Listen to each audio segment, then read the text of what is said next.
ઓમ શ્રી ગણેશાય નમઃ. જય શ્રી કૃષ્ણ મિત્રો. પતિ સાથે ભોજન કરવાથી શું થાય છે?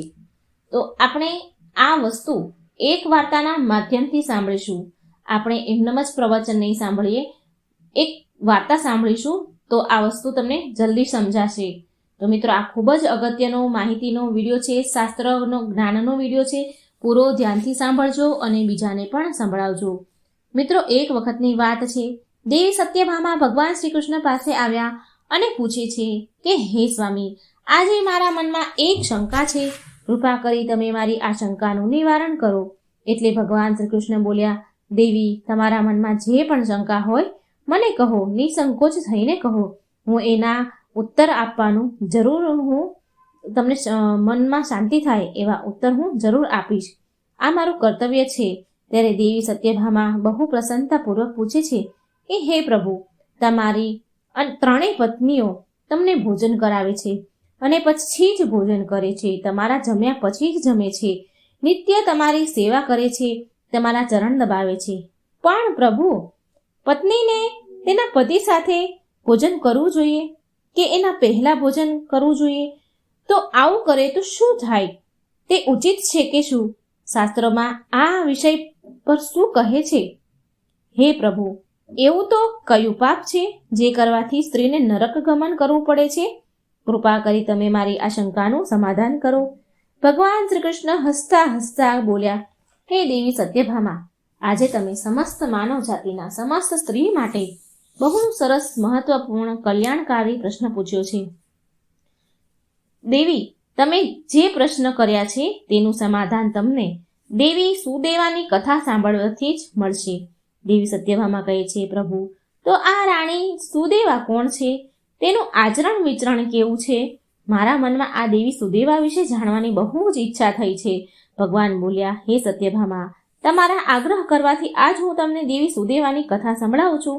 તમારી બધી જ શંકાનું સમાધાન આ પ્રાચીન કથામાં છે. આ કથામાં તમને જવાબ મળશે, માટે કથા તમે ધ્યાનપૂર્વક સાંભળજો. જે પણ મનુષ્ય આ કથાને ધ્યાનપૂર્વક સાંભળે છે અને આ કથાનો પ્રચાર કરે છે તો તે સૌભાગ્યશાળી બને છે અને ક્યારેય તેને નરકની પ્રાપ્તિ નથી થતી. પછી દેવી સત્યભામા બોલ્યા કે હે પ્રભુ, કૃપા કરી મને કથા કહો. મને કથા સાંભળવાનું ખૂબ ઈચ્છા છે. હું હૃદયથી, મનથી કથા સાંભળીશ. તો ભગવાન બોલ્યા, તો સાંભળો દેવી કથા. પ્રાચીન કાળમાં અયોધ્યાપુરીમાં મહારાજા ઈક્ષ્વાકુ રાજ કરતા હતા. તે સમયે તે ધર્મનું પાલન કરનારા હતા. ગુણવાન, ચરિત્રવાન અને અત્યંત કુશળ સમ્રાટ હતા. તેના વિવાહ કાશી નરેશની પુત્રી સુદેવા સાથે થયા. સુદેવા સત્યવ્રતનું પાલન કરવામાં તત્પર, ગુણવાન, ચરિત્રવાન તથા મહાન પતિવ્રતા સ્ત્રી હતી. મહારાજ ઈક્ષ્વાકુ પુણ્ય આત્મા હતા. તેમણે અનેક યજ્ઞ તથા અનેક પુણ્યના કાર્યો કર્યા હતા. તેમણે દેવાલય બનાવ્યા, અનેક વાટિકા પણ બનાવી તથા તે સાધુ સંતોની રક્ષા કરવા માટે સદાય તૈયાર રહેતા હતા. મહારાજ ઈક્ષ્વાકુના નગરની પાસે એક ઘનઘોર જંગલ હતું. તે જંગલમાં એક સુવર અને તેની પત્ની તેના પુત્ર પૌત્રો સાથે રહેતા હતા. તે સુવર બહુ વિશાળકાય, બહુ મોટા, ભયંકર આકારનો હતો, જેનાથી બધા જ મનુષ્ય ડરે. તે સુવરના ડરથી મનુષ્ય એ વનના માર્ગ પર જવા તૈયાર ન થાય, એ વનના માર્ગ પરથી જવા માટે બહુ ડરે. પછી આ વાતની ખબર મહારાજ ઈક્ષ્વાકુને પડી તો તેમણે એ સુવરનો શિકાર કરવાનો વિચાર કર્યો. અને પછી એક દિવસ મહારાજ ઈક્ષ્વાકુની પત્ની સુદેવા તથા અનેક સૈનિકો અને કૂતરાને લઈને તે જંગલમાં શિકાર કરવા માટે નીકળી ગયા. મહારાજ બહુ પરાક્રમી હતા. તેમણે અનેક વિશાળકાય સિંહો તથા રાક્ષસોનો વધ કર્યો હતો. માટે આ ભયંકર સુવરથી બધા ડરતા હતા.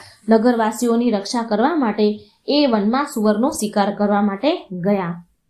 જ્યારે એ ભયંકર આકારવાળા સુવરે મહારાજને વન તરફ આવતા જોયા તો એ સુવર એની પત્ની પાસે જઈ અને કહેવા લાગ્યો કે જો આ કૌશલ દેશના મહાન સમ્રાટ ઈક્ષ્વાકુ આવી રહ્યા છે. તે મહાપરાક્રમી અને તેજસ્વી છે અને હવે એ આ વનમાં મારો શિકાર કરવા આવી રહ્યા છે.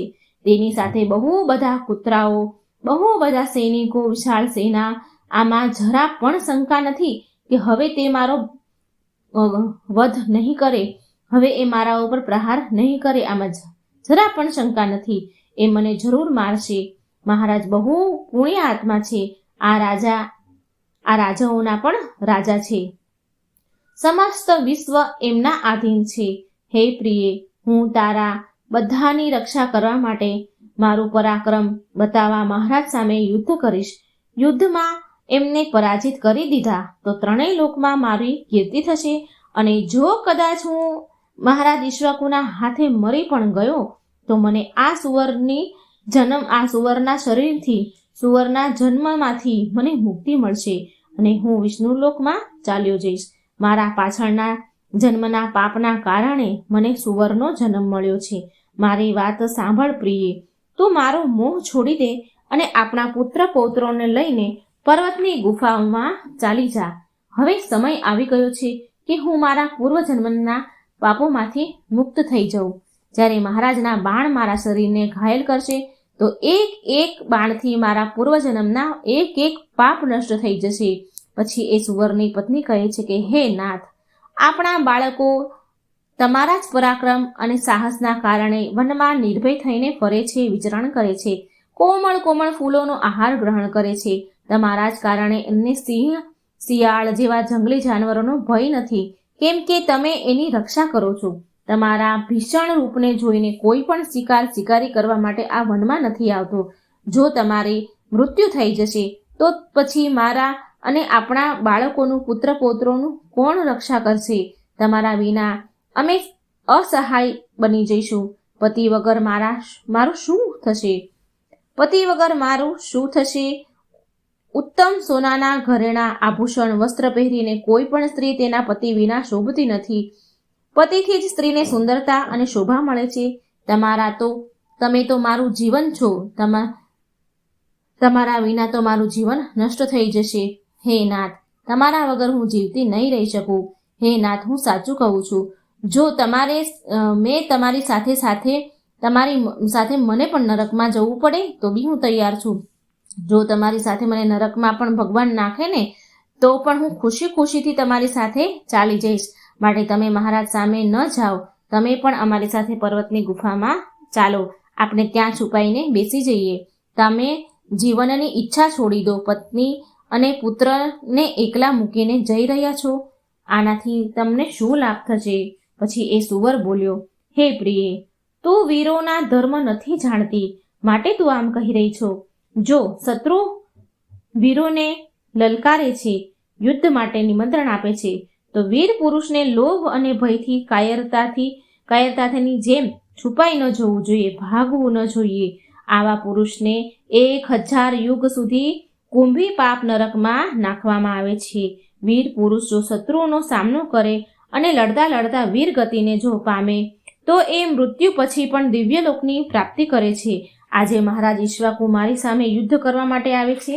તે આપણા અતિથિ છે અને અતિથિનો અનાદર ન કરવો જોઈએ.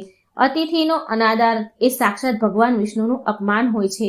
માટે તેની સાથે યુદ્ધ કરવું મારું કર્તવ્ય છે. પછી એ સુવરની પત્ની બોલી, હે પ્રાણનાથ, ઠીક છે, જો તમે મહારાજ સાથે યુદ્ધ કરવા માંગો છો તો હું પણ તમારી સાથે રહી તમારો પરાક્રમ જોઈશ. આટલું કહીને તે સુવરની પત્નીએ તેના પુત્રને બોલાવ્યા. કહ્યું, હે પુત્રો, મારી વાત સાંભળો. આજે યુદ્ધ ભૂમિમાં અતિથિ આવ્યા છે, એનો સત્કાર કરવા માટે હું અને તમારા પિતા જઈએ છીએ. તેની સાથે યુદ્ધ કરવા માટે તારા પિતા સાથે હું પણ જાઉં છું અને તેની સાથે હું જાઉં છું. માટે તમે બધા જ તમારા ભાઈઓને લઈને પર્વતની ગુફામાં ચાલ્યા જાઓ, છુપાઈ જાઓ. મહારાજ ઈક્ષ્વાકુ બહુ બળવાન છે, પરાક્રમી છે. એ આ યુદ્ધમાં અમારો વધ જરૂર કરી નાખશે. માટે તમે લોકો અહીંથી ભાગી જાઓ અને તમારો જીવ બચાવો. પછી સુવરના નાના બાળકો બોલવા લાગ્યા, હે માં, પુત્ર એના માતા પિતાને સંકટમાં મૂકીને ભાગી જાય છે એ મહાપાપી કહેવાય છે. તેનો ઘોર નરકમાં ભગવાન નાખે છે. જે નિર્દય પુત્ર તેની માનું દૂધ પીને એને છોડીને ભાગી જાય છે, જે પુત્ર એના પિતાને વિપત્તિના સંકટમાં છોડીને ચાલ્યો જાય છે, તે કીડાથી ભરેલા દુર્ગંધીયુક્ત નરકમાં પડે છે. માટે હે માં, તમને છોડીને અમે ક્યાંય નહીં જઈએ. પછી એ સુવર્ણ અને તેની પત્નીએ અને તેના બાળકો બધા જ યુદ્ધ માટે તૈયાર થઈ જાય છે અને યુદ્ધ ભૂમિમાં નીકળી પડ્યા. બધા જ નાના નાના સુવરો, તેના પુત્ર પૌત્રો સુવરના તેના માતા પિતાની ચારેય બાજુથી રક્ષા કરવા લાગ્યા. આ બાજુ મહારાજ ઈક્ષ્વાકુ તેની સેના સાથે તે સ્થાન પર આવી ગયા અને તેની સામે ઉભેલા સુવરોને જોઈને મોટા મોટા શૂરવીર યોદ્ધાઓને સુવરોનો સ્વીકાર કરવા માટે આગળ મોકલે છે. આગળ બધા જ બળવાન શૂરવીર યોદ્ધા હાથમાં તલવાર અને ભાલા લઈને સુવરો પર આક્રમણ કરવા લાગ્યા. પછી સુવર અને રાજાના સૈનિકો વચ્ચે ભીષણ યુદ્ધ થાય છે. બધા જ એક ભીષણ પ્રહાર કરવા લાગ્યા. સુવર તેના દાંતોથી સૈનિકોને મારવા લાગે છે, તીક્ષ્ણ દાંતોથી, અને સૈનિકો પણ તેના ભાલાથી સુવર પર વાર કરે છે. આ યુદ્ધમાં અનેક સુવર મરી ગયા, અનેક ઘાયલ થયા, અનેક સિપાહીઓ મરી ગયા અને ઘણા તો ઘાયલ થયા. હવે માત્ર સુવરની પત્ની સુવર અને તેના 5-7 પુત્ર જ બચ્યા હતા. તેના બધા જ પુત્રોને મરેલા જોઈને સુવરની પત્ની ડરી ગઈ અને તેના પતિને કહેવા લાગી, હે નાથ, મને અને મારા બાળકોને અહીંથી લઈને ચાલો. આપણા વંશ નષ્ટ થઈ જશે.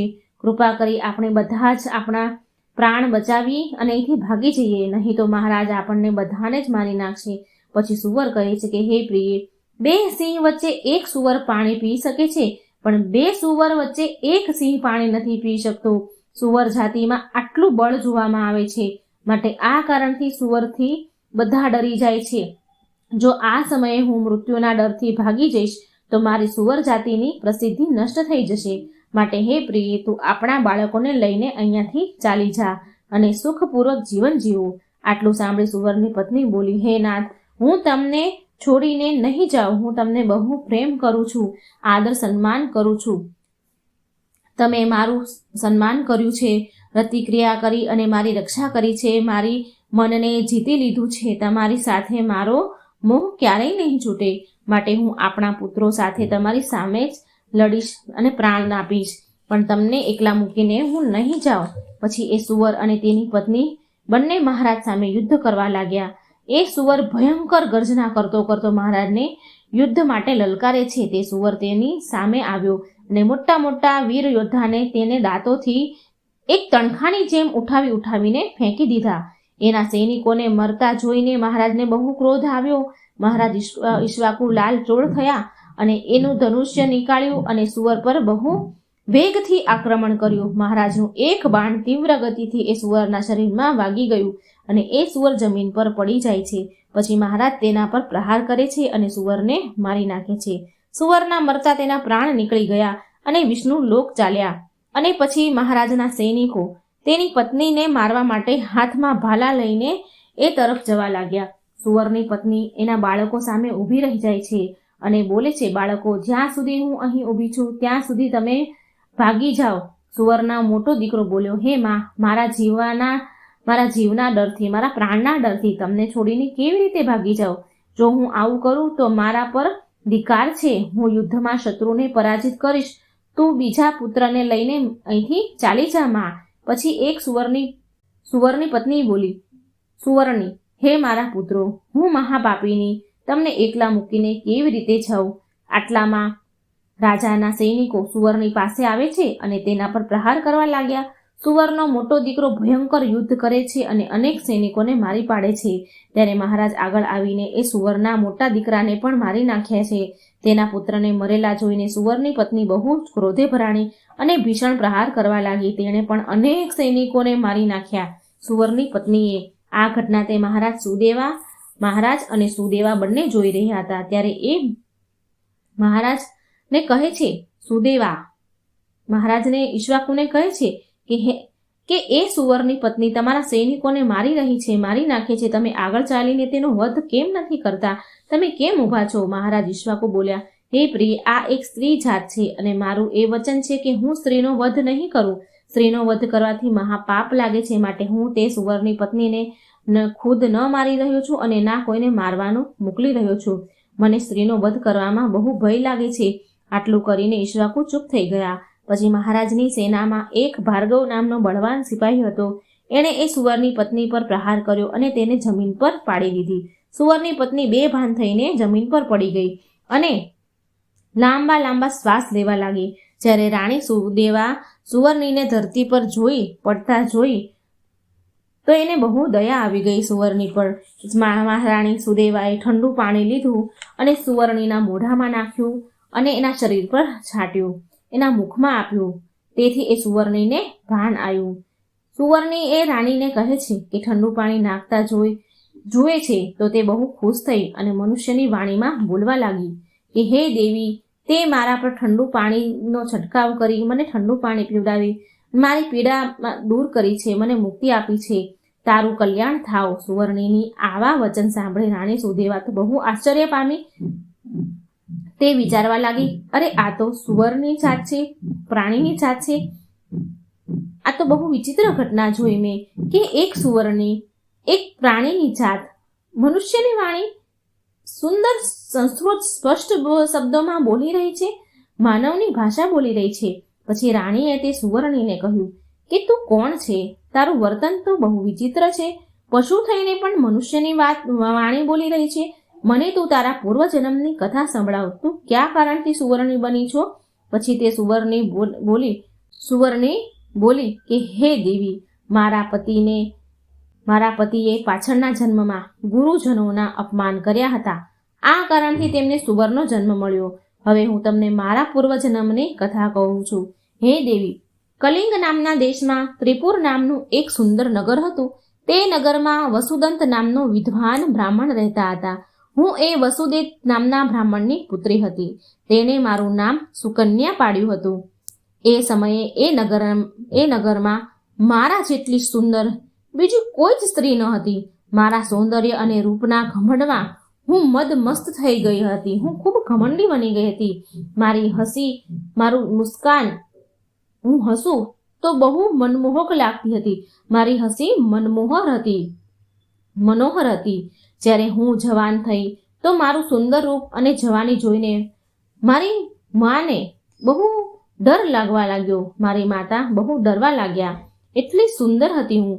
મારી માતા મારા પિતાને કહેવા લાગ્યા કે હે નાથ, આપણી દીકરી જવાન થઈ ગઈ છે, એનો વિવાહ તમે કોઈ સારા રાજા સાથે કરાવી દો. તમે એનો વિવાહ કેમ નથી કરી રહ્યા? તેને જલ્દી કોઈ વરને સોંપી દો. પછી તે બ્રાહ્મણને બોલાવ્યા અને એ વસુદેવ જે આના પિતા હતા સુકન્યાના, એની માતાને કહે છે કે હે કલ્યાણી, હું મારી પુત્રીના વિવાહ એ જ પુરુષ સાથે કરીશ જે વિવાહ પછી પણ મારા જ ઘરમાં રહે. સુકન્યા મને બહુ વહાલી છે. હું એને મારાથી દૂર નહીં કરું, મારી આંખોથી દૂર નથી કરવા માંગતો. એટલે જે કોઈ વિવાહ પછી મારા ઘરે રહે, આ ઘરમાં રહે, આ મહેલમાં રહે, એની સાથે જ હું લગ્ન કરાવીશ મારી દીકરીના. પછી એક દિવસ શિવ શર્મા નામનો વિદ્વાન બ્રાહ્મણ મારા દ્વાર પર આવ્યો. સુવર્ણી સુદેવાને કહી રહી છે કે એક દિવસ વિદ્વાન બ્રાહ્મણ મારા દ્વાર પર આવ્યો. મારા પિતા તેને જ્ઞાની અને કુશળતા જોઈ બહુ ખુશ થયા અને એ બ્રાહ્મણને મારી સાથે લગ્ન કરવા પૂછ્યું અને એને સ્વીકાર કર્યો. અને પછી એ બ્રાહ્મણ સાથે મારા પિતાએ મારા વિવાહ કરી દીધા અને એ મારી સાથે મારા ઘરે રહેવા લાગ્યા. પરંતુ હું મારા માતા પિતાના લાડ પ્રેમથી એટલી બધી બગડી ગઈ હતી કે મારી વિવેક શક્તિ હું ખોઈ બેઠી હતી. મેં ક્યારેય મારા પતિની સેવા ન કરી. મેં ક્યારેય તેના ચરણ સ્પર્શ નહોતા કર્યા. તેને સદાય હું ક્રૂર દ્રષ્ટિથી જોતી હતી, તેનું અપમાન કરતી હતી, તેને નામ લઈને બોલાવતી હતી. તેના જમ્યા પહેલાં હું જમી લેતી હતી અને હું મારા પતિને કહીને મારી થાળી પીરસાવતી હતી. મારા પતિ મારું ભોજન પીરસતા હતા. હું મારી મરજીથી સ્વતંત્ર થઈને ફરતી હતી અને વાત પર મારા પતિનું અપમાન કર્યા કરતી હતી. મેં એની સાથે ક્યારેય સહવાસ પણ નહોતો કર્યો. તેણે મારા શરીરને ક્યારેય હાથ નહોતો અડાડ્યો મારા પતિએ, અને મેં લગાવવા નહોતો દીધો. ક્યારે એનો હાથ મારા શરીરને મેં સ્પર્શ ન કરવા દીધો. શિવ શર્મા બહુ જ શાંત સ્વભાવના હતા.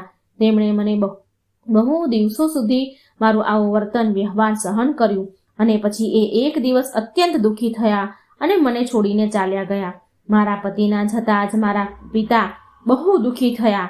મને કહેવા લાગ્યા કે મારી માતા કહે છે કે સાંભળો, આપણા જમાઈ આપણા દીકરીને છોડીને ચાલ્યા ગયા છે. મારા પિતા મારી માતાને કહેવા લાગ્યા કે આપણી પુત્રી જ પાપચારિણી છે. જમાઈ તો વિદ્વાન હતા. મને શું ખબર હતી કે આપણી પુત્રી દુષ્ટ અને કુળનાશીની હશે.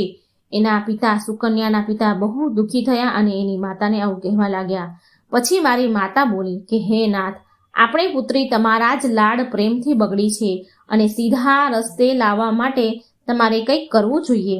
પિતાના ઘરે રહેનારી કન્યા દીકરી દુરાચારી બની જાય છે, માટે દીકરીને ક્યારેય ઘરે ન રાખવી જોઈએ. તેને તેના પતિ સાથે જ રાખવી જોઈએ. આપણી દીકરી બહુ દુષ્ટ અને પાપણી છે. સ્વામી, તમે એનો ત્યાગ કરી તેના પતિ સાથે ફરી મોકલી દો.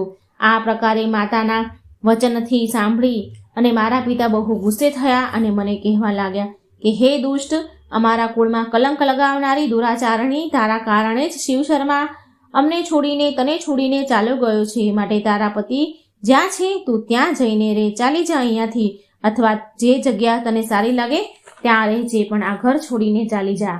પછી હું મારા ઘરને છોડીને, પિયરને છોડીને ચાલી આવી.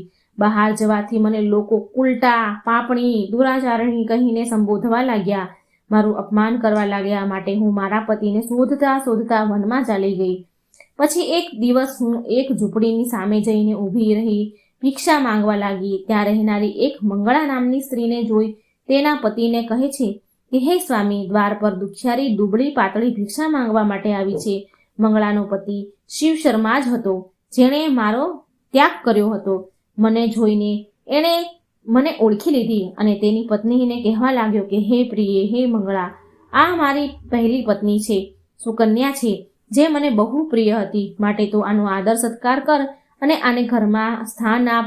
પછી મંગળાએ એના પતિને આજ્ઞાનું પાલન કર્યું અને મને ઘરની અંદર બોલાવી અને મને પહેરવા માટે વસ્ત્ર આપ્યા, ભોજન આપ્યું. પછી એક દિવસ મેં બેસીને મંગળાના સારા સ્વભાવનો અને મારા દુષ્ટ સ્વભાવનો વિચાર કરવા લાગી. પછી મને બહુ દુઃખ થયું, બહુ ચિંતા થવા લાગી અને બહુ ચિંતા કરવાના કારણે મારું હૃદય ફાટી ગયું અને એ જ ક્ષણે મારું મૃત્યુ થયું. અને પછી યમના દૂતો આવીને મને ઉઠાવીને યમલોક લઈ ગયા. ત્યાં યમરાજાએ મારા લેખાજોખા જોયા અને યમદૂતોને કહ્યું કે હે દૂતો, આ પાપણી સ્ત્રી છે, આ ખૂબ પાપીની છે, એના પતિનું બહુ અપમાન કર્યું છે. આ સ્ત્રી તેના પતિના પહેલા ભોજન કરતી હતી, એનું અપમાન કરતી હતી, એના પતિ સાથે ભોજન પીરસાવતી હતી, તેના પતિને નામથી બોલાવતી, તેના ઘરમાં કામ, તેની સાથે તેના જોડે ઘરના કામ કરાવતી. માટે આ પાપણી સ્ત્રીને નરકમાં નાખો. પછી યમદૂતો મને નરકમાં લઈ ગયા અને એણે મને સળગાવતા કોલસામાં નાખી દીધી. લોખંડના સળગતા પુરુષો સાથે મને આલિંગન કરાવ્યું. ત્યાં નરકમાં મને અનેક વર્ષો સુધી કષ્ટ ભોગવવા પડ્યા. પછી નરકમાં હું તો બહુ સજા ભોગવતી રહી. પછી યમરાજાએ મને સુવર્ણીનો અનેક વર્ષો સજા ભોગવ્યા પછી મને સુવર્ણીનો જન્મ લીધો, સુવર્ણી યોનિમાં નાખી. સુવર્ણની પત્ની બોલી, હે દેવી, આ પ્રકારે મેં તમને મારા પૂર્વજન્મનો વૃત્તાંત સંભળાવ્યો. કૃપા કરી મને આ જીવનથી મુક્તિ અપાવી દો. તમે તમારા પતિની બહુ સેવા કરી છે, તમે પતિવ્રતા સ્ત્રી છો, માટે તમે તમારું થોડું પુણ્ય મને પ્રદાન કરો. પછી રાણી સુદેવા મહારાજને પૂછે છે, કહે છે કે સ્વામી, હવે શું કરું? તમે જ આજ્ઞા આપશો એ જ હું કરીશ. મહારાજ ઈક્ષ્વાકુ બોલ્યા, આ સુવર્ણી બહુ પીડા છે, બહુ પીડિત છે, તમે તમારા પુણ્યથી આનો ઉદ્ધાર કરો. મહારાજની આજ્ઞા લઈ રાણી સુદેવાએ સુવર્ણીને કહ્યું કે હે દેવી, હું મારા 1 વર્ષનું પુણ્ય તમને પ્રદાન કરું છું. રાણીનું આટલું બોલતા જ તે સુવર્ણીના પ્રાણ નીકળી ગયા અને એના શરીરમાંથી એક દિવ્ય સ્ત્રી પ્રગટ થઈ અને પછી એ મહારાણી અને મહારાજને પ્રણામ કરીને વિષ્ણુ લોક પર ચાલી ગઈ. ભગવાન શ્રી કૃષ્ણ બોલ્યા, હે સત્યભામા, આ પ્રકારે મેં તમને મહાન કથા સંભળાવી. તમને તમારા બધા જ પ્રશ્નના ઉત્તર મળી ગયા હશે. દેવી સત્યભામા બોલ્યા, હે નાથ, તમે મને આજે બહુ પવિત્ર કથા સંભળાવી છે અને મારી બધી જ શંકાનું નિવારણ કર્યું છે.